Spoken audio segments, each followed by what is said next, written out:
जब से online banking शुरू हुई है तब से बैंक में से खाता धारकों के पैसे निकालने का ऑनलाइन ठगी का एक सिलसिला शुरू हो गया है। कई बार उन्हें पता भी नहीं रहता कि उनके खाते में से पैसे निकाले गए हैं और इसकी शिकायत दर्ज करने के बाद भी जिस व्यक्ति द्वारा खाते से पैसे उड़ाए गए उस व्यक्ति का कभी पता भी नहीं चल पाता। मगर सावली तहसील में एक अलग ही मामला सामने आया है।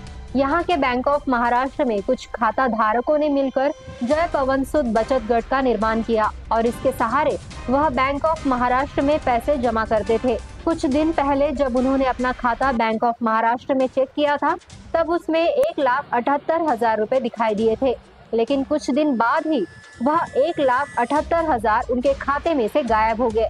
अब क्या है पूरा मामला, आइए सुनते हैं हमारे संवाददाता प्रवीण गेडाम से। तर आपण बघू शकता जय पवनसुत पुरुष बचत गट मुंडाळा यांनी जे बँक ऑफ महाराष्ट्र पाथरी येथे जे बचत गटाच्या माध्यमातून पैसे जमा करून ठेवलेले होते, त्यांची जे मासिक जे बचत असतो ते बचत बँकेमध्ये करत असताना या शेतकरी बचत गटाच्या खात्यामधून 1,78,000 रुपयाची अफरातफर झालेली आहे। जर शेतकरी आणि महिला बचत गट असो की पुरुष बचत गट असो, जे आपली बचत करतात ती जर बचत आपल्या खात्यामधून जर डिवाइड होत असेल तर याला जिम्मेदार कोण?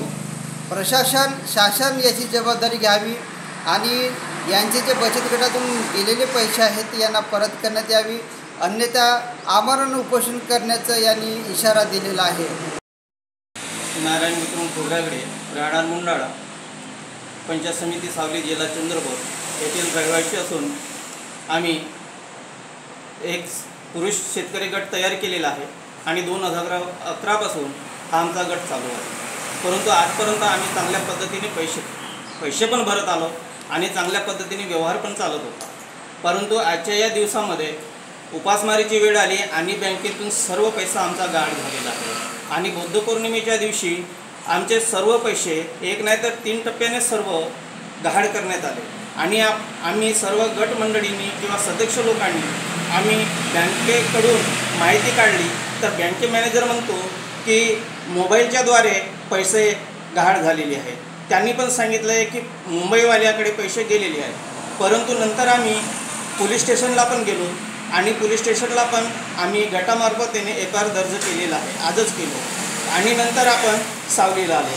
परंतु आपण पैसे जसे बँकेच्या मार्फतीने बँक अधिकारी सांगतात की गट काढा, पैसे जमा करा, तुमची परिस्थिती उन्नती वाढेल किंवा घर परिवार चालेल, याच्यासाठी जे आर्थिक प्रोत्साहन देतो आणि त्या प्रोत्साहनाने आम्ही गटामध्ये पैसे जमा करत आहोत।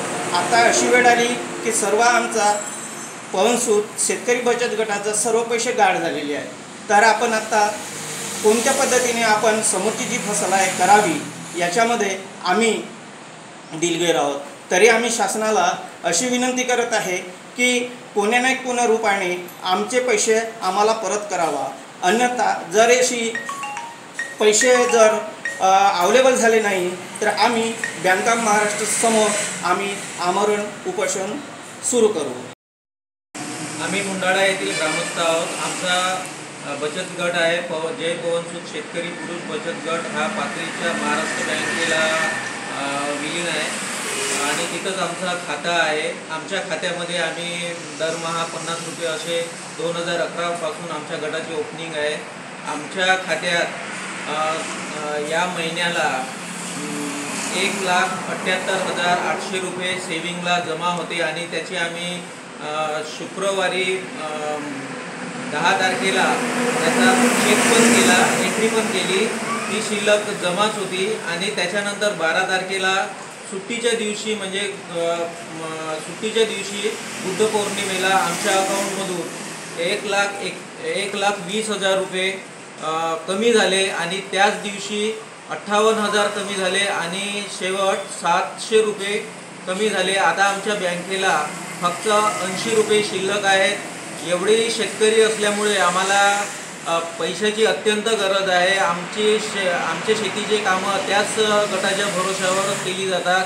आमच्यावर आता सगळी उपासमारीची पाळी आली आहे। शासनानं किंवा बँकेला आम्ही सदर अर्ज केला आहे आणि पोलीस स्टेशनला पण कंप्लेंट केली आहे क्राईमला पण आम्ही सायबर क्राईमला पण कंप्लेंट केलेली आहे।